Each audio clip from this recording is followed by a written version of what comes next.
का शरीर मिला तो मैं कहता हूँ वैश्य हूँ, फिर क्षत्रिय का मिला तो मैं कहता हूँ मैं क्षत्रिय हूँ। तो कह रहा मैं हूँ कौन?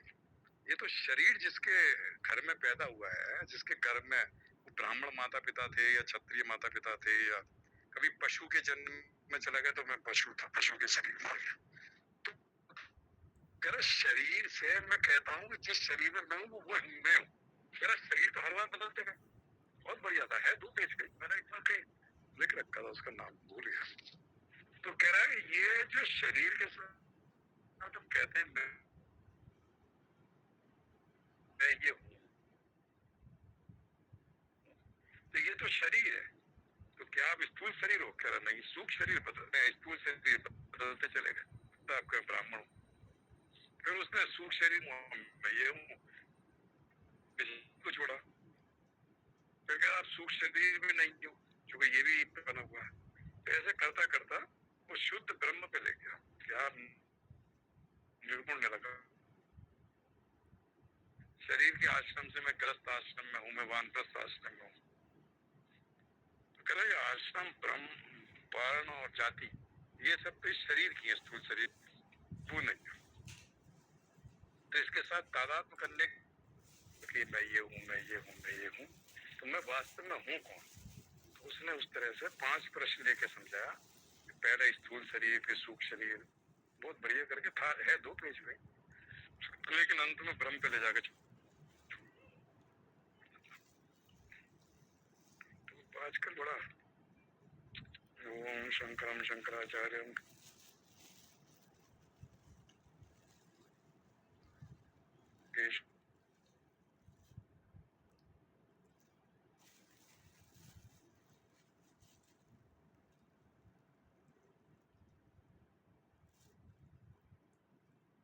चुंबक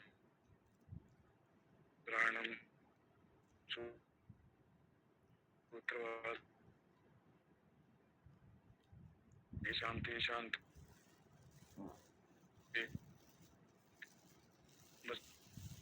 सुदेव सुतम देवम कंसचारो मर्दनम देवकी परमानंदम कृष्णम वंदे जगद्गुरुम।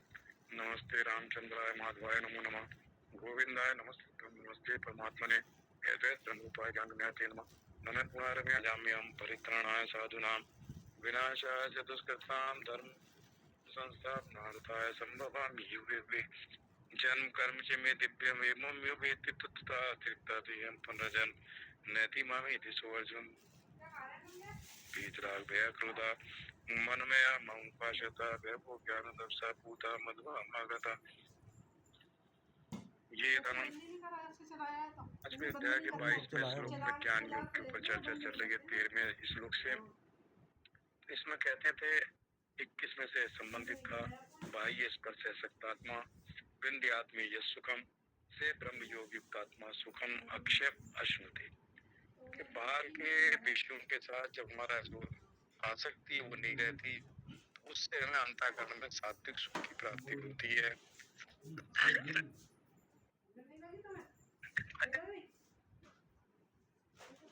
ऐसा व्यक्ति जिसका बाहर के विषयों के साथ तादात्म्य नहीं है, संबंध नहीं है, वो ब्रह्म योगी। ऐसे व्यक्ति को अक्षय सुख की प्राप्ति होती है। स्वामी चिन्मयानंद जी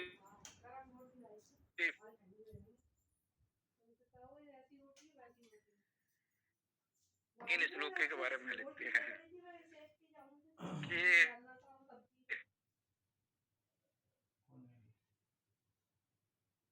सही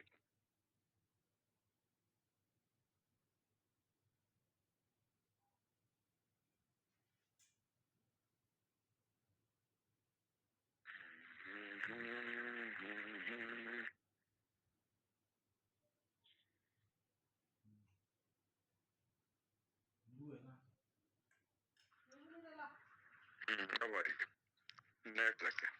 तो स्वामी चिन्मयानंद जी ने काफी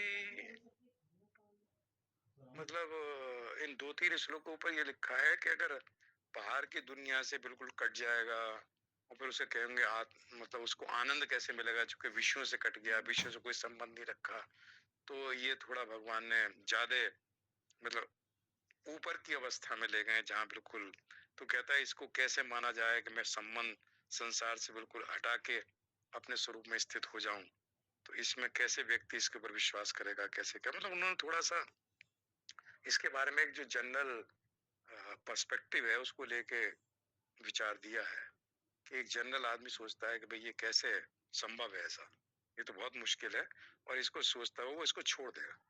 तब उन्होंने कहा कि नहीं, जब व्यक्ति जो है अंतर सुख लेना चाहता है, आत्मा का सुख, आत्मा का आनंद उसको प्राप्त होता है, तो उसको लगता है कि इसके मुकाबले तो बाहर की दुनियादारी का सुख या आनंद कोई महत्व तो नहीं रखता।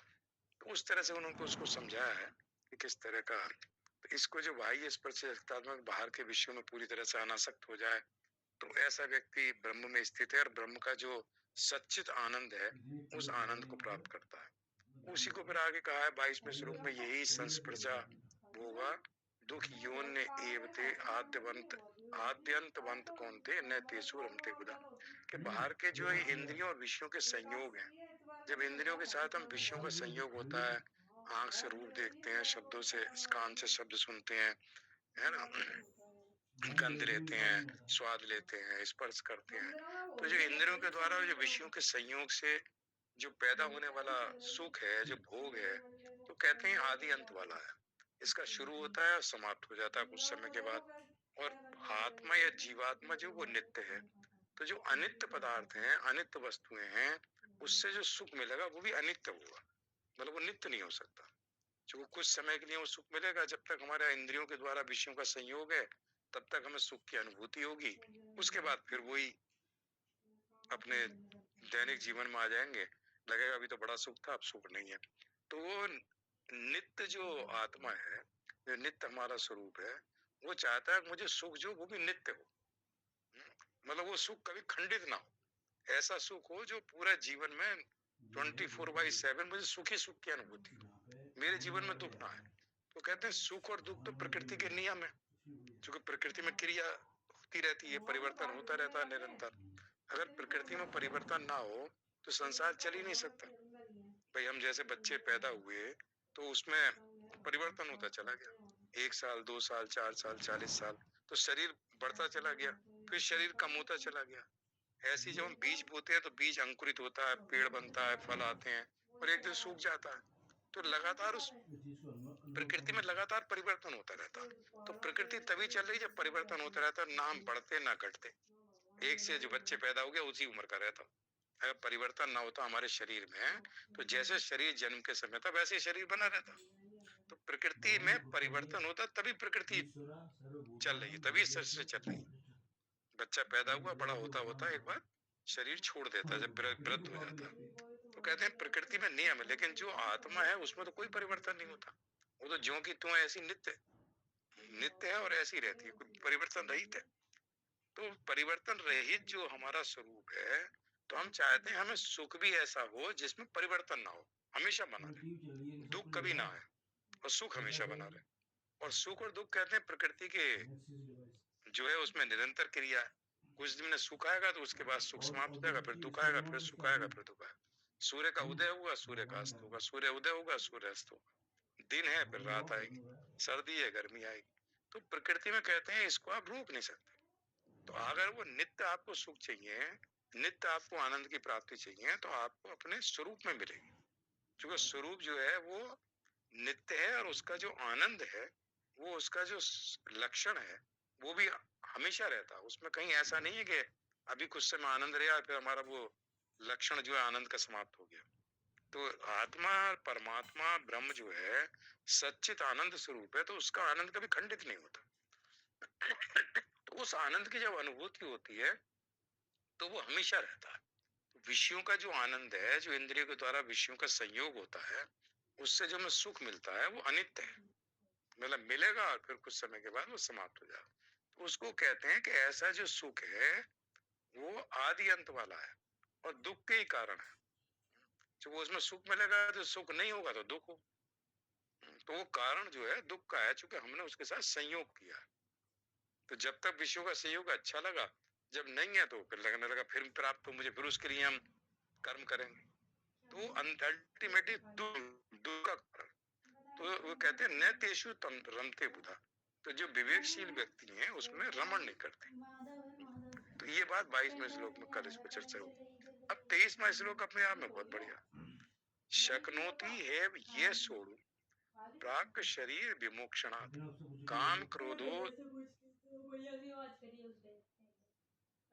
सुखी नर। नर कहा देखो इसे। कौन? जिसने काम और क्रोध से उत्पन्न होने वाले वेग को सहन कर लिया। सोडूम सहन कर लेता। और कब सहन कर लेता? शरीर विमोक्षणात्, शरीर छूटने से पहले। मतलब अभी शरीर नहीं छूटा है, जीवित अवस्था में ही काम और क्रोध से उत्पन्न होने वाले वेग को सहन कर लेता, शरीर छूटने से पहले। मतलब शरीर छूटने से पहले, मतलब शरीर छूटने से पहले उसने ऐसा अभ्यास किया है कि क्रोध के वेग को सहन कर लेता, क्रोध उत्पन्न ही नहीं होने देता। इतना उसका अपना अंतःकरण का, उसका अंतःकरण में उसका वश है। तो कहते हैं ऐसा व्यक्ति कहता है वे से नर है।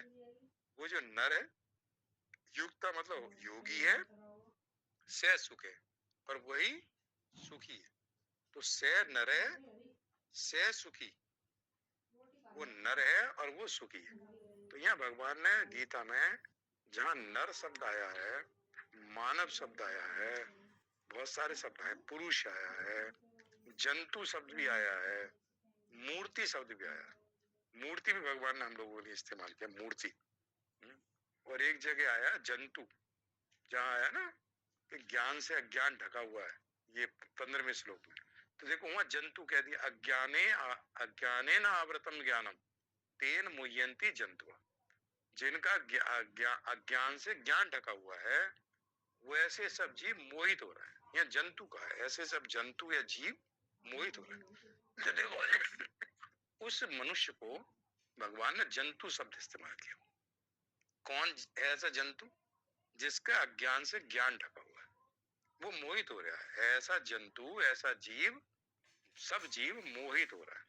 तो जो मोह में पड़े हुए हैं, जो संसार में विषय भोगों में पड़े हुए, उसको भगवान ने नर या पुरुष या मानव शब्द से इस्तेमाल नहीं किया, वहां जंतु शब्द इस्तेमाल किया कि वो व्यक्ति मनुष्य नहीं है, वो जंतु है। वो मनुष्य कौन है? तो यहाँ नर शब्द का इस्तेमाल किया 23वें श्लोक में। से नर है, से सुखी और युक्त, तीनों शब्द बहुत जबरदस्त लगा है। वो नर है, सुखी है, योगी है। कौन? जिसने काम क्रोध से उत्पन्न होने वाले वेग को, कार में जरा सी रगड़ लग गई किसी दूसरे आदमी से और क्रोध में आपने गाली देनी शुरू कर दी, उस व्यक्ति ने भी गाली देनी शुरू करी, हिंसा बढ़ गई, एक दूसरे का मर्डर कर दिया। जो कार की खरोंच 2-4 हजार रुपए में ठीक हो जाती है, वो भी इंश्योरेंस से। तो वो जो क्रोध उत्पन्न हुआ, उसके वेग को सहन नहीं कर पाया। मतलब छोटी सी बात के ऊपर जो क्रोध उत्पन्न हुआ है, उसकी इच्छा के विपरीत, जब कामना के से क्रोध और लोभ, ये दोनों कामना से उत्पन्न होते हैं। कामना पूर्ति हो जाती है तो लोभ आ जाता है, कामना पूर्ति नहीं होती, हमारी इच्छा के विरुद्ध कुछ हो गया तो क्रोध आ जाता है। और काम क्रोध लोभ तीनों को गीता में और रामचरितमानस में नरक के पंथ बताए। यहाँ 17वें श्लोक में बताया कि तीनों नरक के द्वार हैं, इनसे जो विमुक्त है व्यक्ति, वो जो है वही ठीक है, उससे विमुक्त हो जाना चाहिए। और उधर सुंदरकांड में काम क्रोध मद लोभ सब नाथ नरक के पंथ, नरक के रास्ते। तो काम और क्रोध के उत्पन्न होने वाले वेग से शरीर छूटने से पहले, मतलब जब तक उसका शरीर है, शरीर छूटने के बाद तो समाप्त हुई क्या, जब तो दूसरा शरीर नहीं मिलेगा। लेकिन उसका स्वभाव कितना अच्छा होगा, उसका अंतःकरण कितना शुद्ध होगा। क्योंकि काम और क्रोध ये क्या है? राग और द्वेष के स्थूल रूप है। तो राग और द्वेष सूक्ष्म है, काम और क्रोध उसके स्थूल रूप है।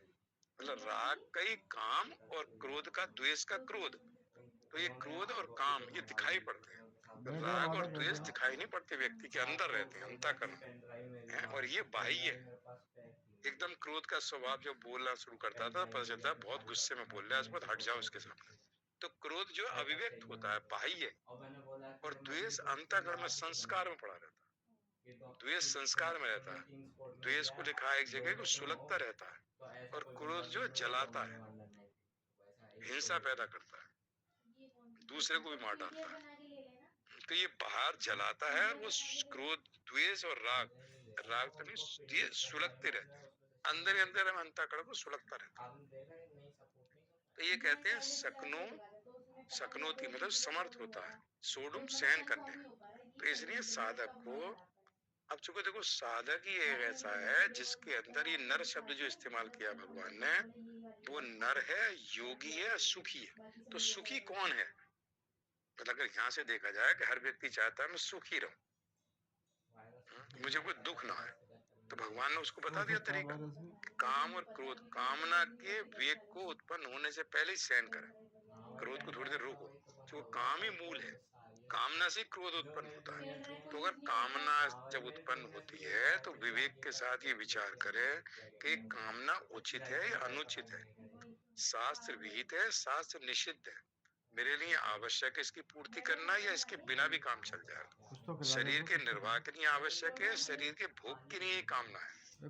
तो भोग के लिए है तो ये अवॉइड हो सकती है, शरीर के निर्वाह के लिए है तो ये आवश्यक है। तो आवश्यक है या आवश्यक नहीं है, मतलब तो उस विचार करने के बाद में तब उस कामना की पूर्ति करता है। कामना अगर पूर्ति नहीं हो रही तो वो क्रोध नहीं करता, वो कहता ठीक है, ईश्वर की इच्छा ऐसी थी। तो कई बार क्या होता है व्यवहार में, क्रोध उत्पन्न होने से पहले अगर उसको हम शांत कर लेते हैं तो बहुत बड़ा मतलब साधना है, ये छोटी मोटी साधना नहीं है, ये साधना है। एक तो नाम जप और वो तो है ही, तो हमारे व्यवहार में उस दिन वर्मा जी कह रहे थे ज्ञानी का व्यवहार कैसा होता है, तो ज्ञानी का व्यवहार ऐसा होता है कि क्रोध भी जब उत्पन्न होता है उसके अंदर उसको सहन कर लेता, वो दब जाता, और धीरे धीरे जब आप 10-20 दिन तक क्रोध जब आए किसी विषय में और उसको दबाते चले जाते हैं तो क्रोध का उत्पन्न होना समाप्त हो जाता है। ये करके देखें कि जब हमारे पास क्रोध उत्पन्न हो तो उसको दबाना है, दबाना मतलब पानी पी लिया, कमरे में से निकल के जहाँ क्रोध की जो स्थिति उत्पन्न हो रही है उससे थोड़ा बाहर निकल के चल दिए, थोड़ा इधर उधर दिमाग को लगाया, भगवान के नाम में लगाया, तो क्रोध धीरे धीरे शांत हो गया। तो ऐसे 10-5 बार जब शांत होता है तो क्रोध का वेग शांत होने लगता, फिर जो छोटी छोटी बातों में क्रोध आता था फिर वो नहीं आता। तो साधना से धीरे धीरे क्रोध, क्रोध के पीछे भी जो मेन कारण है वो कामना है। तो कामना को उत्पन्न, कामना के वेग को उत्पन्न होने से पहले के बजाय हम क्रिया करना शुरू कर दें, बजाय उस कामना की पूर्ति नहीं कर्म करना शुरू कर दें, हम उस पर भली भांति विचार करें। जो सात्विक कर्ता, राजसिक कर्ता और तामसिक कर्ता 18वें अध्याय में दे रखे हैं, तो सात्विक कर्ता को अपने अंदर ग्रहण करें। जो सात्विक कर्ता है उसके अंदर बहुत बढ़िया कहा, वो उसमें है आसक्ति से रहित होता है, धैर्य और उत्साह से युक्त होता है, धैर्य उत्साह समान्विता ऐसा कुछ है, और आसक्ति नहीं होता, एक शब्द और था उसमें, सिद्धि असिद्धि में निर्विकार रहता है, ऐसा व्यक्ति सात्विक करता है। तो सात्विक कर्ता होने के लिए धैर्य भी चाहिए, उत्साह भी चाहिए, ऐसा नहीं बैठ गया, किसी चीज के साथ बहुत ज्यादा आसक्त नहीं होता, और उसके अंदर अहंता कम होती है। तो उस तरह की चीजों को, तो ये भगवान ने बहुत बढ़िया श्लोक यहाँ कहा है कि प्राणी मात्र के पास विवेक होता है, तो विवेक उसी के पास होता है, नर है। जब भोग और संग्रह में जो व्यक्ति लगा होता है उसका विवेक दब जाता है। जब भी आप देखोगे जो भोगी है, जो विषयों के भोगों में लगा रहता है, उसके अंदर विवेक नहीं होता। वो कहता नहीं, मुझे तो येन केन प्रकार ने केवल अपने भोगों को तृप्त करना, मुझे अपने स्वार्थ को पूरा करना है, मुझे ये भोग चाहिए, इसके लिए मुझे कितना ही चाहे धन संग्रह करना पड़े, कितनी मेहनत करना चाहिए, तो धन संग्रह करेगा और भोग भोगेगा, धन संग्रह करेगा भोग भोगेगा, इसी चक्रव्यूह में फंसा हुआ एक दिन उसका अंतिम समय आ जाता है। तो वो कहते हैं जब भोग और संग्रह है तो विवेक जो है सो जाता है, उसके अंदर विवेक नहीं रहता। और कहते हैं देवताओं में भी यही समस्या है, देवताओं में चूंकि देवताओं की योनि को भोग योनि कहा है, तो भोग होने के कारण देवताओं का विवेक भी सुप्त रहता है। इसीलिए देवता कहते हैं कि भारतवर्ष के मनुष्य योनि मिल जाए भारतवर्ष में, तो वहां विवेकशील प्राणी होने के बाद में हम लोग ऐसा काम करेंगे जिससे इस आवागमन के चक्कर से मुक्त हो सके। जब वहां भोग में वो विचार ही नहीं कर पाता, कब अंतिम समय आ जाएगा ये भी उसे नहीं पता चलता। तो वो कहते हैं जहां भोग और संग्रह होता है वहां विवेक दब जाता है, तो जहां भोग और संग्रह नहीं होता वहां विवेक रहता है। जब विवेक है तो वैराग्य भी होगा। जो विवेक से वैराग्य होता है कि ये चीज ठीक नहीं है, ये असत है, ये मिथ्या है, तो इसमें बेकार में फंस रहा हूँ, ये ऐसे विचार आते हैं। मैं कौन हूँ, मेरा उद्देश्य क्या है जीवन का, ऐसे उसके मन के अंदर भाव आते हैं जब विवेक होता है। तो विवेक के बाद ही वैराग्य है। साधन चतुष्ट में जब विवेक होता है तो वो जो ये विषय भोग हैं इनसे उसको विरक्ति होती है, उतना ही करता है जितने में शरीर का निर्वाह हो सके, उससे ज्यादा नहीं करता। तो वो पशु पक्षियों में भी नहीं होता विवेक, और किसी योनि में नहीं होता, केवल मनुष्य योनि में है, बशर्ते कि अंतःकरण धीरे धीरे शुद्ध होता चला जाए। जितना अंतःकरण शुद्ध होता चला जाए उतना विवेक उसका जागृत होता जाएगा।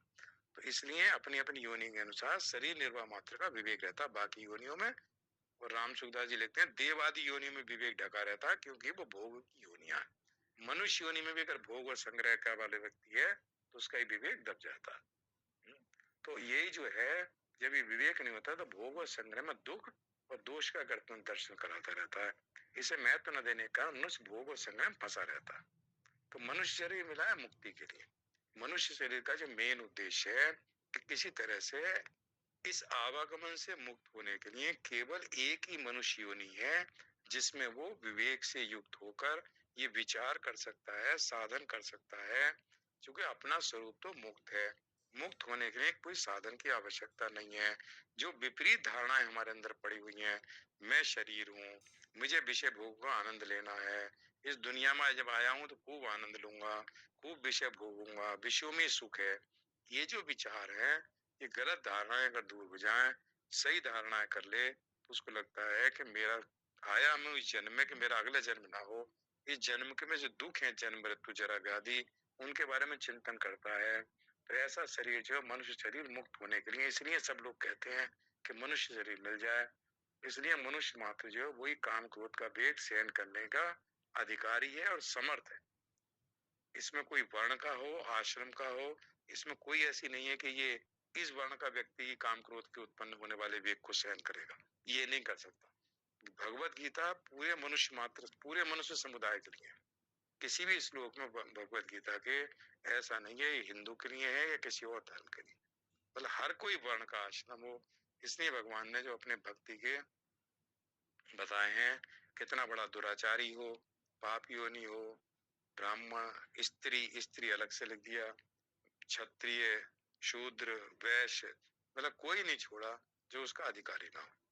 मनुष्य मात्र मतलब उन मनु उसमें जो रखा है ब्राह्मण, क्षत्रिय, वैश्य, शूद्र, चारों वर्ण आ गए। और चारों वर्ण में भी स्त्री को अलग से दिया, कहीं ये ना सोचे कि ये पुरुष के लिए चारों वर्ण है। वहाँ स्त्री शब्द भी दे दिया, पाप योनि भी दे दिया और दुराचारी भी दे दिया। तो वहां भगवान ने कोई ऐसा नहीं छोड़ा कि दुराचारी जिसके आचरण इस बार खराब है, या पाप योनि जिसके पूर्व जन्म के पाप थे और अब इस बार कोई ऐसी योनि मिल गई, तो सबके लिए भगवान ने पूरा अधिकार दिया कि मनुष्य मात्र जो है भगवत गीता के द्वारा आवागमन के चक्कर से छूटकर मुक्त हो सकता है।